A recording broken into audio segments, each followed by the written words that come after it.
My phone kept receiving photos of my car from angles that shouldn't be possible. The first one arrived on a Tuesday evening. I was at the office, the fluorescent lights humming overhead, and my inbox pinged with a new message. I glanced down and froze. My car sat in my driveway, perfectly framed, the headlights faintly illuminating the cracked asphalt beneath. I hadn't parked it yet. I hadn't even left the office. The timestamp said 5 minutes ago. I set the phone on my desk and stared at the image. The camera angle was impossibly low, almost under the front bumper, looking up. There was no tripod, no drone I owned. No way for anyone to crouch there unnoticed and snap this picture. I checked the driveway cameras. Nothing. My car was alone. I rationalized it as a prank. Maybe someone had learned my route home. Someone was clever. Someone bold. But then another photo appeared, 10 minutes later. This one was from the side, the car centered in the frame as if the photographer had hovered midair at a height that defied physics. I felt the hair rise along the back of my neck. By the third image, I didn't want to look at the phone. But I did.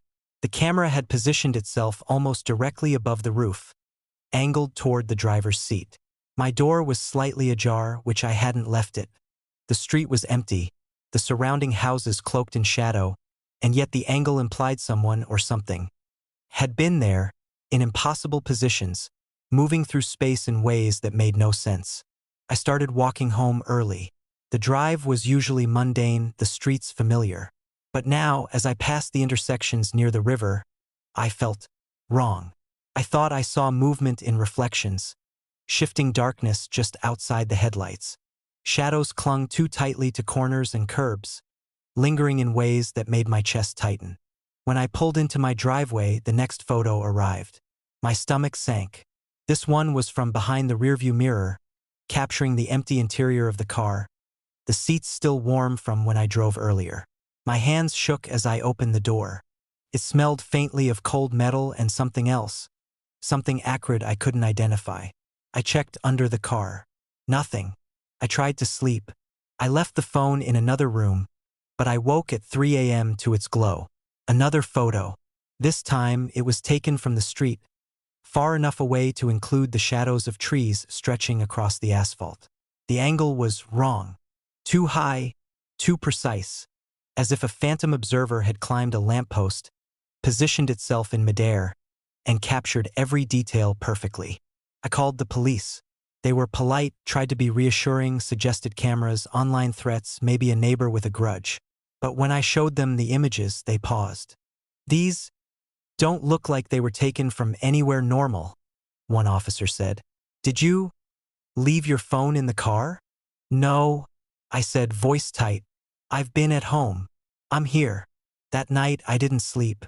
I kept the curtains drawn, checked the mirrors, listened for footsteps on the driveway. The world outside seemed too quiet, too measured.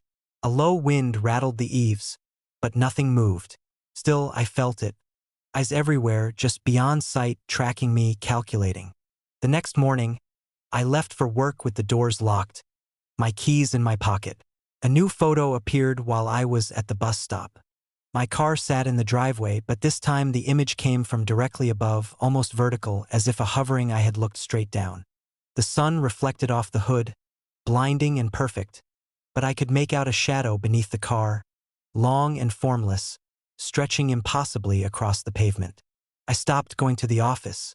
I worked from home, barricaded inside, lights on, blinds drawn.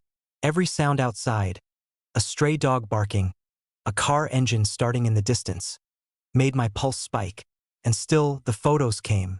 They were always just out of reach, always from angles that required no ladder, no drone, no human ingenuity. They were intimate, invasive, impossible. I began to notice the little changes. Headlights reflected in the rearview mirror that weren't there when I glanced out the window, the faint smell of cold metal in the kitchen, the way the shadows shifted in the hallway when I wasn't moving. I started keeping a log of the photos, measuring timestamps, angles, light sources. Everything pointed to a presence I could not see, a geometry of watching that defied logic. One evening, I decided to confront it. I left my phone on the passenger seat, walked to the end of the driveway, and waited. The street was empty. The trees swayed. My own heartbeat roared in my ears. And then, the phone vibrated. A new photo, taken from the corner of the garage inside the house. My keys lay on the counter, untouched. The door behind me was still locked. I felt my lungs tighten. My skin crawled. I ran inside and grabbed the phone. The image flickered. In the background, beyond the car, a figure. A thin, vertical silhouette stood perfectly still, its outline barely distinguishable from the dark. It was watching, not moving, just observing. I backed up. The shadow didn't move. It seemed to grow, filling the corners of the image. My fingers fumbled over the screen, trying to delete the photo, but the phone refused. Another vibration, another image. This one from inside the car, looking back at me through the windshield. The figure was closer now, nearly at the driver's side window, its shape blurred by darkness. I don't remember calling anyone. I only remember leaving the house, doors locked, lights off, the shadows of the street stretching unnaturally long. I drove, keeping the headlights on, scanning every mirror and reflection. I didn't look at the phone again, not until I parked at a motel 2 towns over, exhausted and trembling. The last photo arrived at midnight. My hands shook as I unlocked it. My car was gone. The driveway, empty. But in the center of the frame, under a lamppost's cold glow, the figure stood. Still thin, still impossibly tall, now with my car's silhouette forming around it, as if it had absorbed the metal into its shape. And in the rearview mirror of the car, an eye reflected back at me. My own. I tried to leave it behind. I tried to convince myself it was a trick of light, a prank, a glitch in the phone. But when I glanced outside, every parked car on the street seemed to shiver. Every window caught a flicker of movement just beyond perception. Every shadow bent toward me. I keep the phone off now. I keep it buried beneath layers of clothes and chargers, in a drawer I never open. I avoid the driveway, avoid mirrors, avoid the dark. And yet, sometimes when I pass a car on the highway, I feel it. Eyes from angles that shouldn't exist, watching, calculating, always just beyond the edge of possibility. Sometimes, in the quietest moments, I swear I see the figure reflected in the windshield, standing where no one could stand, waiting. And sometimes, I hear the faintest ping from a phone I've long since silenced. Still out there, somewhere. The road signs began counting down to something, but I didn't know what. At first, I assumed I was misreading them. It was just after 10 p.m., the kind of quiet hour when the highway feels emptied out, when even the radio DJs sound tired. I had left the city behind almost an hour earlier, trading sodium-lit overpasses for long, dark stretches of 2-lane asphalt. My headlights carved a pale tunnel through the night. The engine hummed steadily. Everything felt normal in that numb, late driveway. The first sign appeared after a gentle bend in the road. 27 miles. White letters on green, reflective enough to flare briefly as my beams hit them. Nothing strange about that. I didn't recognize the destination listed beneath the number, but that wasn't unusual out here. Rural highways were full of towns that barely registered on maps. A few minutes later, another sign. 26 miles. Same font, same layout, same unfamiliar place name. I remember thinking it was oddly close together. Usually those signs were spaced farther apart. Still, I shrugged it off. Maybe there had been construction, maybe I was just paying more attention than usual. The road narrowed. Trees pressed in on both sides, their branches forming loose, overlapping arches above the pavement. The sky was moonless, a deep, unbroken black. My headlights picked up drifting mist near the shoulders, thin ribbons of fog that curled and dissolved as I passed through them. Then came 24 miles. Not 25, 24. I slowed slightly, watching the rearview mirror, half expecting to see another car that might explain the missing number. There was nothing behind me but darkness and the faint red echo of my taillights. A prickle worked its way up my spine. I told myself there could have been a damaged sign.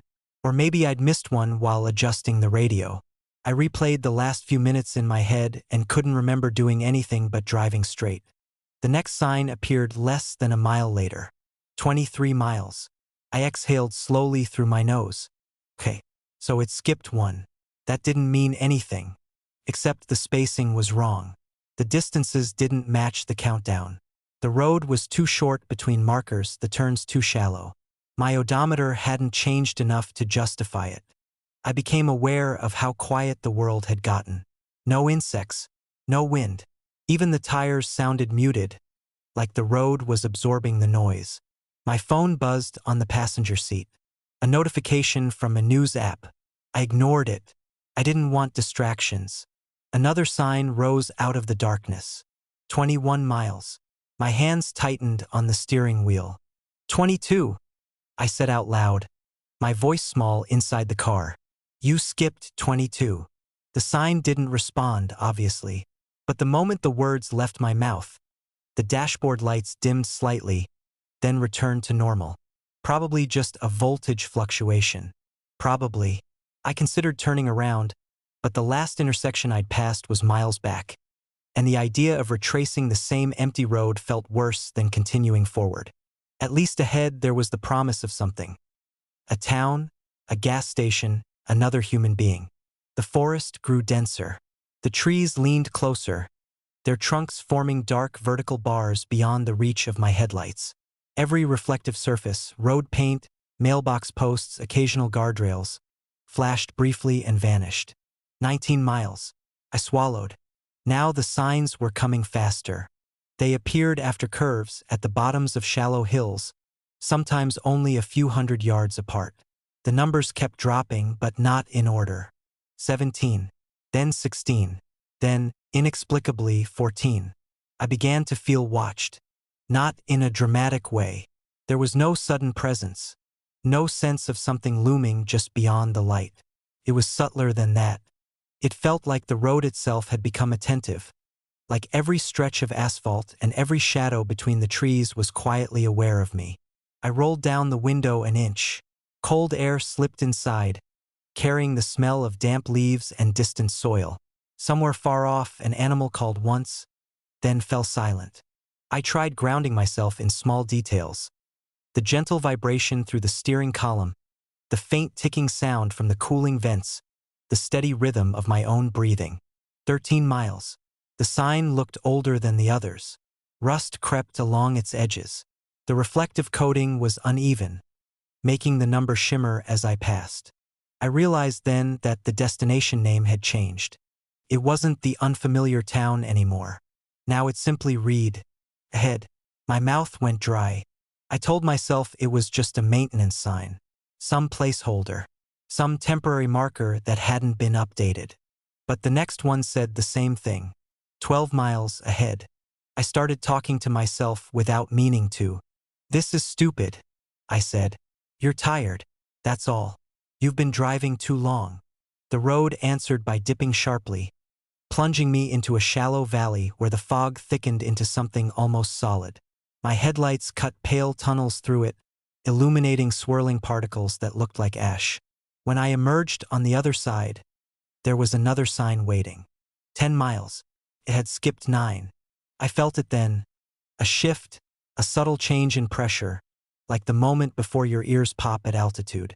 The air inside the car seemed heavier. The mirrors felt wrong, as if they were reflecting a version of the road that lagged slightly behind reality. I checked my phone. No signal. Of course. The trees on either side had begun to look repetitive, their shapes echoing each other too closely. Even the cracks in the pavement seemed to follow patterns. I had the unsettling impression that I was moving through a loop, passing the same stretches over and over with minor variations. 8 miles. The number was crooked, as if it had been replaced by hand. My pulse hammered in my throat. What happens at 0? I asked the empty passenger seat. The idea felt dangerous the moment I voiced it. The next sign arrived almost immediately. 7 miles. The spacing between them had collapsed entirely now. They rose up one after another, punctuating the road like silent metronomes. The environment around me felt compressed, as though distance itself were being folded inward. I tried to speed up. The engine responded, but the scenery didn't. No matter how hard I pressed the accelerator, the signs continued to appear at the same intervals, the same impossible rhythm. 6, then 5. The fog had seeped onto the pavement, crawling across the yellow center line in slow, deliberate tendrils. My headlights reflected back at me in dull halos. For a moment, I thought I saw movement between the trees, tall, vertical shapes that aligned too perfectly with the trunks. I forced myself not to look too closely. My breathing had gone shallow. Every muscle in my body felt coiled tight, waiting. For miles. This one stood directly beneath an overpass that hadn't been there a moment before.